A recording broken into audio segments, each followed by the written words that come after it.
इन महर्षि पातंजलि के नाम पर इतना बड़ा कारोबार खड़ा है, क्या इनकी दशा इसे रहनी चाहिए? हमने उनका मंजन एक बार किया था, अब हमारा दांत खराब होने लगा, फिर मैंने डॉक्टर को दिखाया, वास्तव में दांत खराब होने लगा। उन्होंने जरूरत से ज्यादा लौंग का इस्तेमाल कर दिया। भगवान उनको सद्बुद्धि दे कि इस नाम का उपयोग करना बंद करें। इनका नाम लेकर के लोग अरबपति खरबपति और पता नहीं कौन कौन पति हो गए। हम यहाँ बैठे हैं। सबसे बड़ा सवाल है कि महर्षि पातंजलि की जन्मभूमि है, ये हमारे कहने से नहीं होगा। गूगल के अनुसार ये महर्षि पातंजलि की जन्मभूमि है, महाभाष्य के अनुसार ये पातंजलि की जन्मभूमि है, और जो है राजा भोज के हिसाब से उनकी जन्मभूमि है। आज उनके जन्मभूमि पर हम लोग यहाँ पर इकट्ठा हुए हैं, और सारी दुनिया के लोगों को, जहाँ तक मेरी बात पहुँच रही हो, हिंदुस्तान के लोगों को जहाँ तक मेरी बात पहुँच रही हो, कि ये है महर्षि पातंजलि जी की जन्मभूमि और ये है उपेक्षा का शिकार। हम किसी के ऊपर दोष नहीं दे रहे हैं। ये बाबा रामदेव जी की जिम्मेदारी नहीं थी, ये हमारी जिम्मेदारी थी। हम नहीं कर पाए, हमारी जिम्मेदारी थी। आज हम उस जिम्मेदारी को करने जा रहे हैं, करेंगे। लेकिन जब हम उस जिम्मेदारी को हम गोंडा वाले उठाने को तैयार हैं, तो बात यहाँ पर निकल करके आती है कि इनके नाम का सदुपयोग कौन कर रहा है, दुरुपयोग कौन कर रहा है। और मैंने अपने उसमें यही बताया है कि किसी के मानने और ना मानने से नहीं होता है। हमारी मान्यता है महाभाष्य के अनुसार, राजा भोज के अनुसार, गूगल के अनुसार, जो इस समय दुनिया में सबसे अधिक जिसको महत्व दिया जाता है, उसके अनुसार। किसी के मानने ना मानने से कुछ नहीं होता है। तो बाबा रामदेव ने सीधे तौर पे तो महर्षि पतंजलि के नाम को यूज किया ना। अब उसके लिए हम क्या कर सकते हैं? हम उनको यही कह रहे हैं, भगवान उनको सद्बुद्धि दे कि इस नाम का जो है मतलब उपयोग करना बंद करें। पतंजलि के नाम पर जो घी बेच रहे हैं वो, अरे भैया, घी बेचे चाहे तेल बेचे, हमसे क्या मतलब है? बेच रहे हैं, लोग खरीद रहे हैं, इसलिए बेच रहे हैं। लेकिन हम तो सारी दुनिया को अवगत करा रहे हैं ना, कि जिस पातंजलि का नाम का घी आप खा रहे हैं, जिस पातंजलि नाम का घी खा रहे हैं, ये है पातंजलि जी का असली स्वरूप।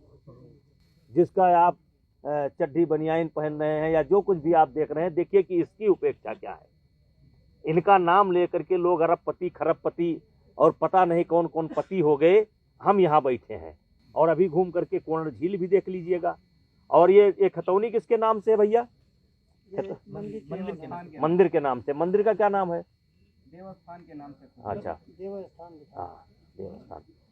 इसकी खतौनी भी है। अभी आपने कहा कि अगर व्यापारी बाबा यानी रामदेव बाबा, नहीं, व्यापारी बाबा मैंने नहीं कहा। हम कह रहे हैं आप कहे हैं व्यापारी बाबा। अगर वो ये नहीं मानते, इनके पतंजलि जी के नाम का दोहन करते रहते हैं, आपने कहा आंदोलन करेंगे। देखिए, आप तुरंत फैसला मत कर लिया करिए, जजमेंट मत कर लिया करिए। मैंने उनको मैं सारी दुनिया को बता रहा हूँ, मैं रामदेव जी को नहीं बता रहा हूँ। मैं हिंदुस्तान के लोगों को बता रहा हूँ, सिंगापुर थाईलैंड में जो हमारे भाई बैठे हैं उनको बता रहा हूँ कि बहुत दूर तक बात जाएगी कि जिनके नाम का घी खाते हैं वो ये हैं, और इनकी ये दशा है। वो घी इनको लग नहीं रहा है, वो घी उनको लग नहीं रहा है। तो ये उनकी दशा है, ये उनका स्थान है। ये बाबा जी उसके सेवक हैं, इस मंदिर के सेवक हैं। इनकी ये दशा देख लीजिए। ये चाबी है, पता नहीं ताला है कि नहीं है, इनकी ये दशा है जी। जैसे कि आपने कहा कि मल्टीपल ब्रांडिंग कर रहे हैं, तमाम तरह की ब्रांडिंग हुई पतंजलि नाम, जो उनका घी है तो घी असली है कि नकली? देखिए, उस पर मैं बोल चुका हूँ। उनके हिसाब से उनका घी असली है उनके।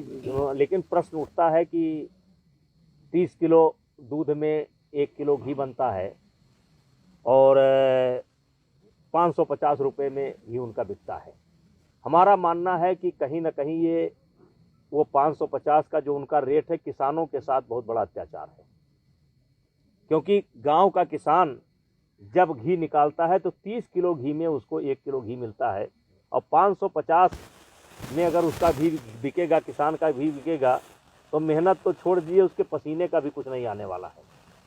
और शायद इसीलिए लोगों ने गाय भैंस पालना भी कम कर दिया है, इसीलिए। और केवल रामदेव जी का सवाल नहीं है। जैसे आज आप 1 क्विंटल असली दूध लेना चाहे तो आपको नहीं मिलेगी, 15 क्विंटल पनीर का ऑर्डर दीजिए, आपको 5 मिनट में मिल जाएगा। तो नकली खाद्य पदार्थ जो हमारे देश के अंदर आ गए हैं, उसके कारण किसानों को उचित मूल्य नहीं मिल पा रहा है।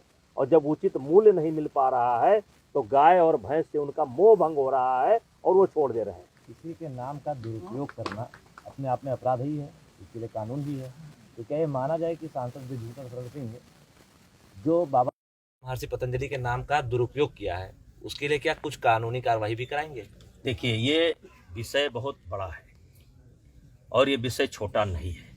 आज तो मैं, जो लोग भी मुझे सुन रहे हैं, देख रहे हैं या देखेंगे, उनसे हाथ जोड़ करके विनती करना चाहता हूं कि जिन महर्षि पतंजलि के नाम पर इतना बड़ा कारोबार खड़ा है, क्या इनकी दशा ऐसे रहनी चाहिए? अभी तो मैं जनता के बीच में जा रहा हूं, अभी तो मैं लोगों को बता रहा हूं, और उसके बाद जैसी इच्छा होगी भगवान की वैसा कराएंगे।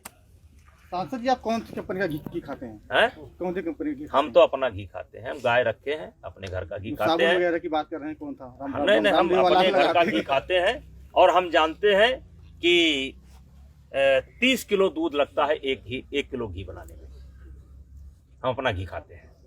ये जो साबुन वगैरह की बात हो रही है, तेल कौन सा उन्हीं कंपनी लगाते हैं? बाबा रामदेव वाला कि अलग कोई? नहीं, हमने उनका मंजन एक बार किया था, अब हमारा दांत खराब होने लगा, फिर मैंने डॉक्टर को दिखाया, वास्तव में दांत खराब होने लगा। उन्होंने जरूरत से ज्यादा लौंग का इस्तेमाल कर दिया।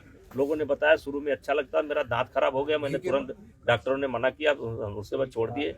हम नहीं खाते होते। कोई शिकायत नहीं किया आपने? कोई शिकायत नहीं की? कहाँ शिकायत करें, इतना बड़ा देश है, लेकिन मैंने बंद कर दिया। तो क्या मंजन भी नकली है? मंजन भी लोग चॉकलेट भी बच्चों को खिला रहे हैं, चॉकलेट की अब देखिए क्या है, ऐसा हम नहीं कह सकते कि उनका हर सामान गलत है। देखिए, अब भगवान ने उनको पैसा दिया है तो वैज्ञानिक खरीद रहे हैं, पैसा दिया है डॉक्टर खरीद रहे हैं, पैसा दिया है तो मशीन खरीद रहे हैं, और आज वो कर रहे हैं। और कोई हम नहीं कह सकते कि उनका सब सामान नकली है। कैसे कहते सब सामान नकली है? लेकिन मुझे आपत्ति इस पर है, महर्षि पतंजलि के नाम का प्रयोग नहीं होना चाहिए। कहीं ऐसा तो नहीं कि वही नकली सामान खाने से कांग्रेस मजबूत नहीं हो पा रही है? अभी कहाँ कांग्रेस ले आए? मैंने कहा था कि पटान सवाल न किया, कांग्रेस। जैसे क्या होता है कि जब आदमी सो जाता है, जैसे कहा गया है, निंदक नीरे राखिए आंगन कुटी छवाए। मैं खुद इस स्थान की चिंता तो करता था, इस स्थान की चिंता करता था, चर्चा करता था, लेकिन उदासीन था। रामदेव के फोन ने हमको जो है चैतन्यता प्रदान कर दी। रामदेव जी, बालकृष्ण जी की फोन से चैतन्यता प्रदान कर दी। और मैं बालकृष्ण जी को यहीं से प्रणाम करना चाहता हूं कि आपके एक फोन ने हमारे मन के अंदर, जो हमारे शरीर के अंदर जो मन था या जो आत्मा है वो सो रही थी, आपने जगा दिया। आपके फोन से हम जागे हैं, और इतने लोगों के साथ, इसमें सब धर्म संप्रदाय के लोग हैं, और सबके मन में आ गया है कि यहाँ इन्हीं के कद के अनुरूप मंदिर बनना चाहिए, और मंदिर बना करके हम लोग दिखाएंगे गोंडा के लोग। इसके लिए बालकृष्ण जी को धन्यवाद।